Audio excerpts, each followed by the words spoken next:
The sharp sting across my face echoed louder than the orchestra playing in the grand ballroom, and for a moment nearly 200 guests stopped talking to watch my mother glare at me as if I were an unwanted stranger instead of her own daughter. She pointed toward the entrance with trembling anger and demanded that I leave immediately, while my father stepped closer and quietly whispered that I should disappear through the kitchen before I embarrassed the family even more. 11 years had passed since I had walked out of their mansion carrying nothing except a backpack and the determination to protect the baby growing inside me. They believed I had returned to beg for forgiveness, but they had no idea I was standing there because the truth they had hidden for over a decade was finally ready to be exposed. My name is Emma Lawson, and I never imagined I would return to the place where my life had completely fallen apart. My father, Charles Lawson, was celebrating his 65th birthday with politicians, wealthy donors, business executives, and local celebrities, all of whom believed he was one of the most generous men in the state because of the charitable foundation that proudly carried our family name. As security guards slowly surrounded me, my younger sister, Olivia,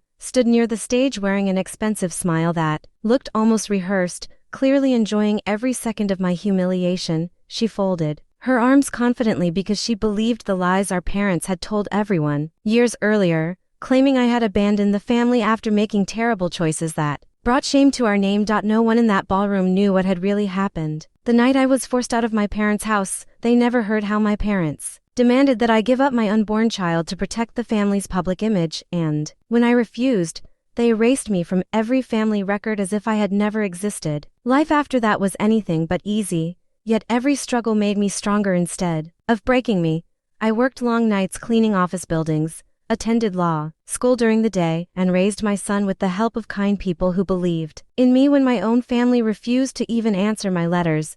Everything changed 6 months before the gala when an anonymous package arrived at my office, containing hundreds of financial records connected to the Lawson Family Hope Foundation. The documents revealed suspicious bank transfers, fake consulting contracts, and missing donations that should have funded shelters, scholarships, and food programs for struggling families across the state. At first I thought someone was trying to frame my parents, but every record led to another piece of evidence that confirmed the same disturbing truth. The deeper I investigated, the clearer it became that millions of dollars had quietly disappeared over the years while my family's reputation continued to grow. Then I found something that made my hands shake with disbelief because one of the financial approvals carried my own signature. According to the records, I had personally authorized the transfer of nearly $2 million on the exact week I had been thrown out of my parents' home, even though I had never held any position inside the foundation. Someone had carefully forged my name years earlier, and suddenly every lie my family had spread about me finally made sense. They had not only erased me from their lives, but they had also turned me into the perfect person to blame if anyone ever questioned where the missing money had gone. I reported everything to the State Financial Crimes Division and fully disclosed that the investigation involved my own family. For months, investigators quietly followed the money while gathering evidence strong enough to survive any legal challenge, and together we agreed there was only one place where the truth should finally come to light. That place was my father's birthday gala, where every important donor, business partner, and political leader would be gathered under one roof expecting to celebrate his success.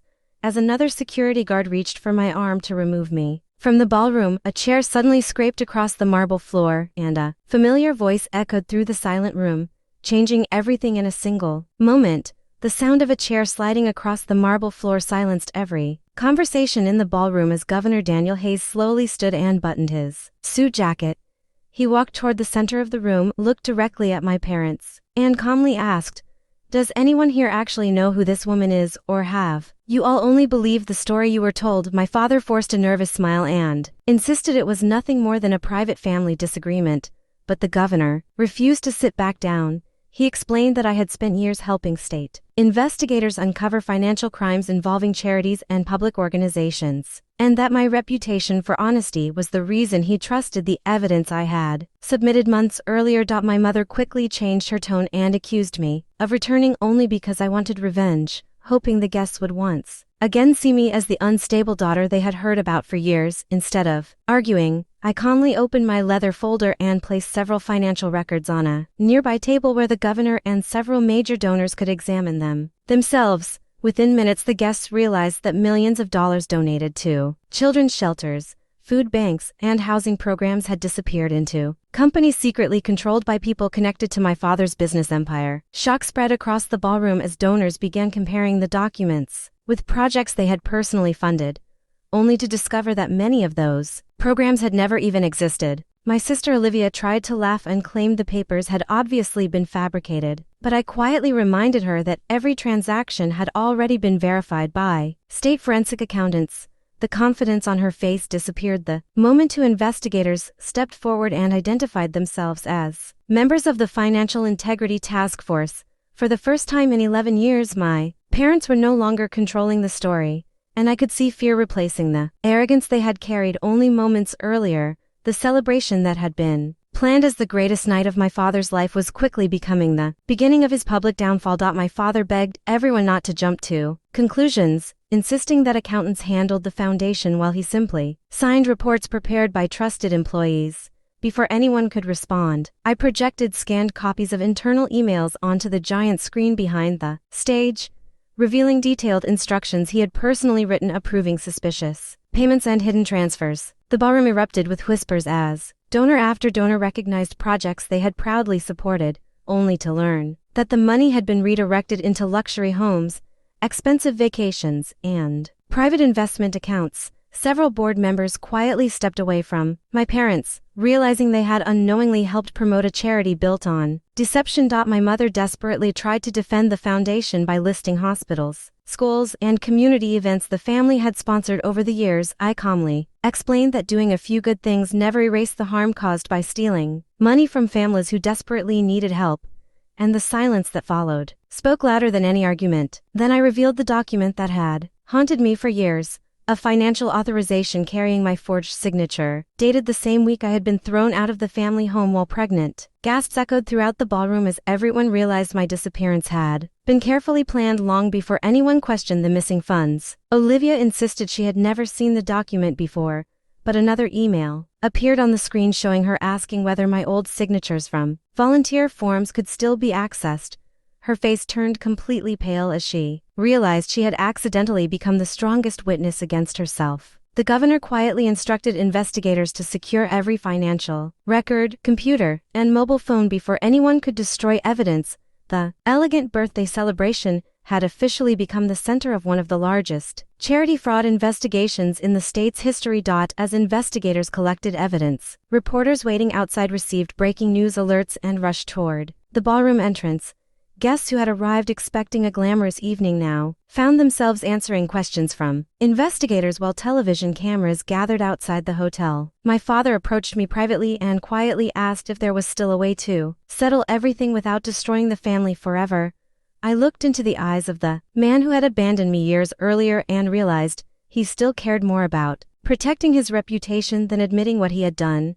Olivia tried one final attempt to manipulate me by saying I was destroying my own son's inheritance. I calmly replied that my child deserved an honest future built on integrity rather than wealth stolen from struggling families, and several nearby guests quietly nodded in agreement. One by one, longtime supporters of the foundation resigned from their positions after learning the full truth. Even family friends who had defended my parents for years admitted they had been deceived by carefully crafted lies and false success stories. The governor thanked the investigators for protecting the evidence and assured the donors that every possible effort would be made to recover stolen funds. For the first time in years, I felt the heavy burden I had carried since leaving home begin to disappear from my shoulders. As I walked toward the ballroom doors, I realized I no longer needed my parents' approval because the truth had finally spoken for itself. The chapter that began with betrayal was finally approaching its ending. Several months later, the investigation ended with criminal convictions, millions of dollars in recovered assets, and permanent closure of the fraudulent foundation that had fooled so many generous people. My father, mother, and sister were all held accountable for their roles, proving that no amount of wealth or influence could place anyone above the law. The recovered money was redirected into legitimate charities that truly served homeless families, children, and veterans instead of financing luxury lifestyles. Watching those organizations finally receive the support they deserved reminded me that justice is most meaningful when it helps innocent people instead of simply punishing the guilty. My son eventually asked why I had spent so many years fighting instead of simply walking away forever. I smiled and told him that truth sometimes takes years to be heard, but honesty is always worth defending because it allows good people to live without fear or regret. Looking back, I no longer remembered that night as the evening my mother slapped me in front of hundreds of strangers. Instead, I remembered it as the night I stopped being the frightened daughter my family tried to erase and became the woman who finally reclaimed her name. Some people spend their lives protecting lies because they believe money and power can buy respect, but genuine respect can only be earned through honesty, courage, and compassion. Losing everything built on deception may seem tragic, yet it is often the first step toward real justice and lasting peace. Thank you for listening to my story all the way to the end. Please subscribe to our channel and share this video with your friends and family. We create entertaining and inspiring stories for our viewers, and your support helps us continue making great content for you.